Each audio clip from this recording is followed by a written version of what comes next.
Well, there's snow on the ground.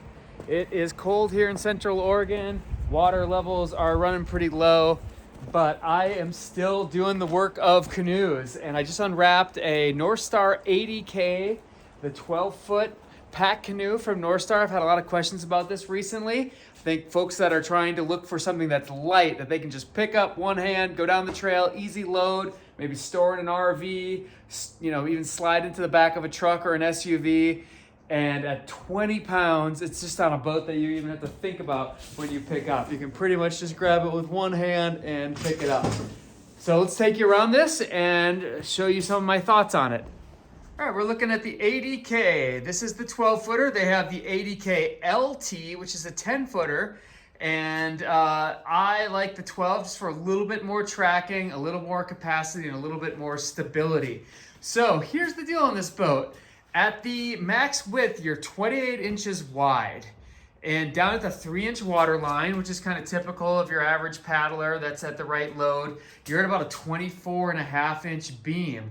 So just to give that some perspective, right over here, I have a Sky 10 from Eddyline.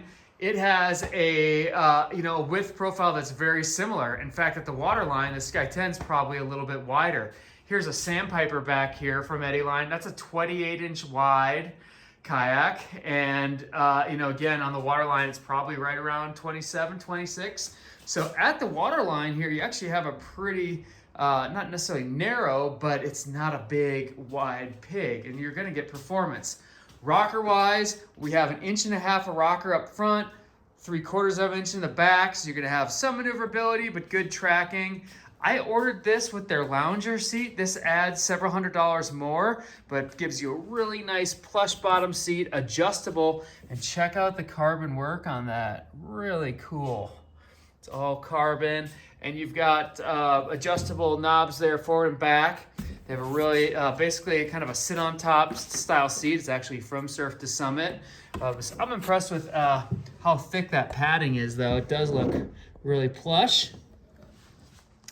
And then I did something a little bit kind of custom to this. Normally, if you order this from the factory, they put in, I believe, foot braces from Select Designs. Those are plastic and adjustable. And then you have the kind of foot pedal similar that you would have into a kayak. Actually, really similar to these.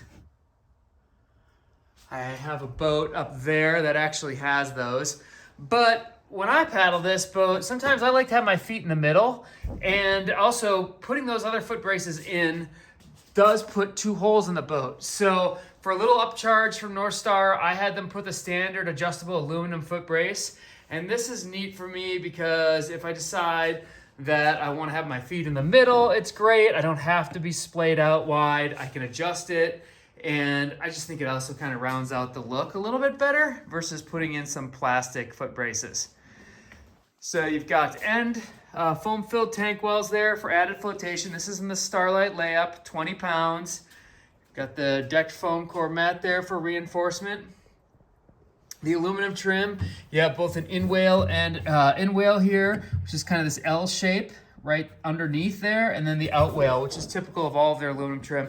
Gives it a really nice stiff feel. It's definitely different from some other manufacturers that use a one-piece aluminum trim. Flipping the boat over here. Just give you kind of an idea of how the hull looks and shaped. It's that nice starlight look. The kind of yellow, black gives that greenish appeal to it.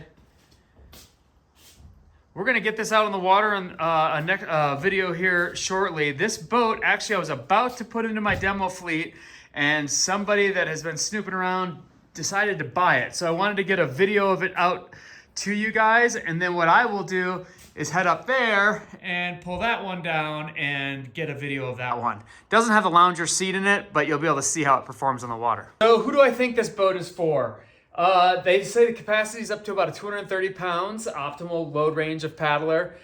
So obviously you can be somewhat indicated by that. Are you gonna take a pack canoe into big open waters where, the mid-center height of this boat is only 10 inches.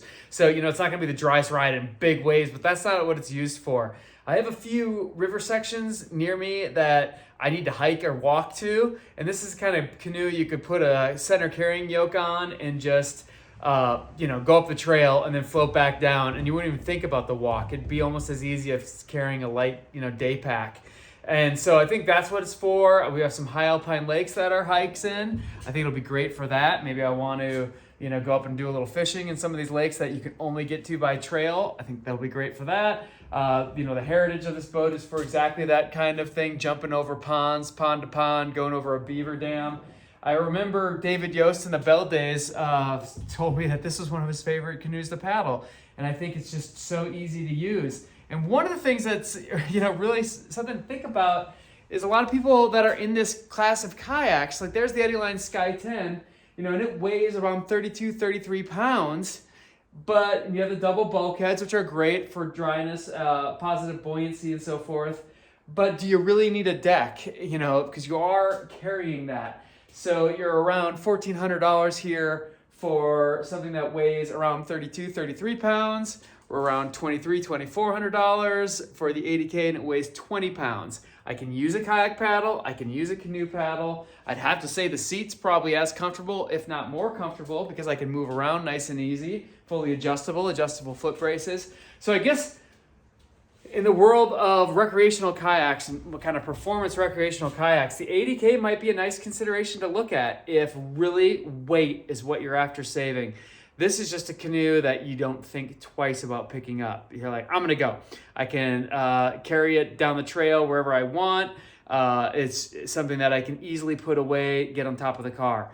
So where I think you wanna kind of avoid this is if you have some bigger water, bigger crossings, lots of gear capacity, or really taking a good consideration to who you're paddling with. If you're paddling with a bunch of folks that have 15 and 16 foot solo canoes, maybe some tandems in the mix, you are going to be chasing them a little bit. So I think as long as you know what you are getting into and what its strengths are, I've put several first-time canoeists, solo paddlers in this boat. And surprisingly, even though it's very small, they're actually quite stable. It's got a very predictable shape. And we'll get into that on the next video on the water. All right, thanks for joining me today.